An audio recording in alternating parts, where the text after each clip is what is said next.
and an artisanal level. Mr. Nima, can you discuss the differences between these two mining styles, artisanal and industrial? It's very interesting because the mining sectors in the DRC is taking place in two different spectrums. You have, as you mentioned, artisanal miners and also industrial miners. Looking into the landscape of the mining activities, you see a lot of artisanal minings taking place in eastern DRC, where we have the war in the area of when they exploit coltan, tin, tantalum, and all of that, because it's easy, it's accessible. You also have gold because it's done by the river. But you also have industrial mining where you have capital intensive activities taking place. That's why we see them a lot in places like in the southeast of the DRC, in the Katanga region, where we have copper and cobalt, because there artisanal mining activities, as much as it's taking place, are not as much as lucrative if they do it in the gold business in the eastern DRC, for instance. It's critical that we address abuses in the artisanal mining sector, like poor safety conditions and child labor, given our reliance on Congo's critical materials.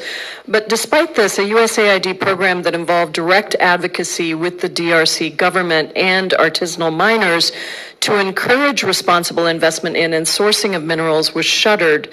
Mr. Nima, without conflict and atrocity prevention programs, how can the administration promote an ethical supply chain of critical minerals in the DRC sourced from artisanal mines that doesn't drive up violence and actually does promote sustainable peace? It's true that you mentioned the program the USAID is supporting the DRC has helped to a certain extent and to a certain scope on the mining activities and the artisanal miners in the DRC.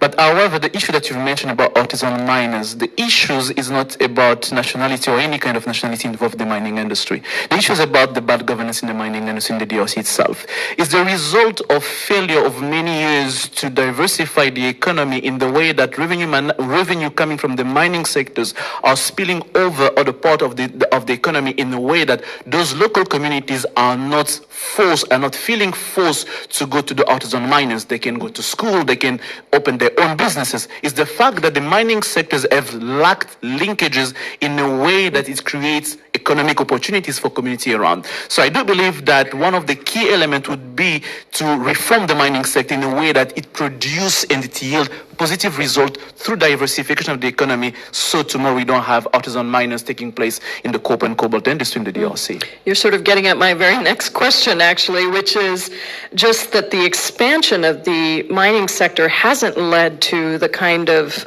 prosperity for the Congolese people that we would like to see, and instead, in some cases, has led to forced evictions and of communities and environmental harm.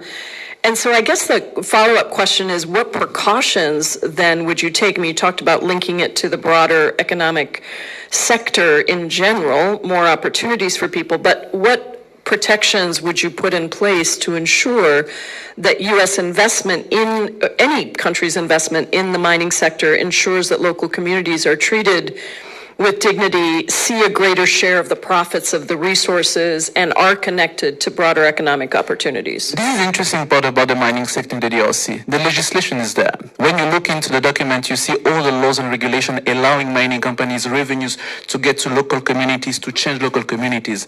But there is a gap between what is written and what is implemented on the ground. And this is, I think, one of the issues that the United States, in its partnership with the DRC, is going to have to look into closely, to make sure that any mining activities coming from the United States, an American company, would follow through to those agreements. And this is why I get back to the point I've made earlier, that it's going to be important that those agreements be shaped from an economic perspective for the DRC people, for the DRC advantage, and not from a geopolitical perspective. That may sometimes skew the debate and lead to suboptimal economic agreement between the DRC and American companies that can be involved in those mining deals. Very interesting. Thank you so much, Mr. Chairman. I yield back. Just a few follow-up and final.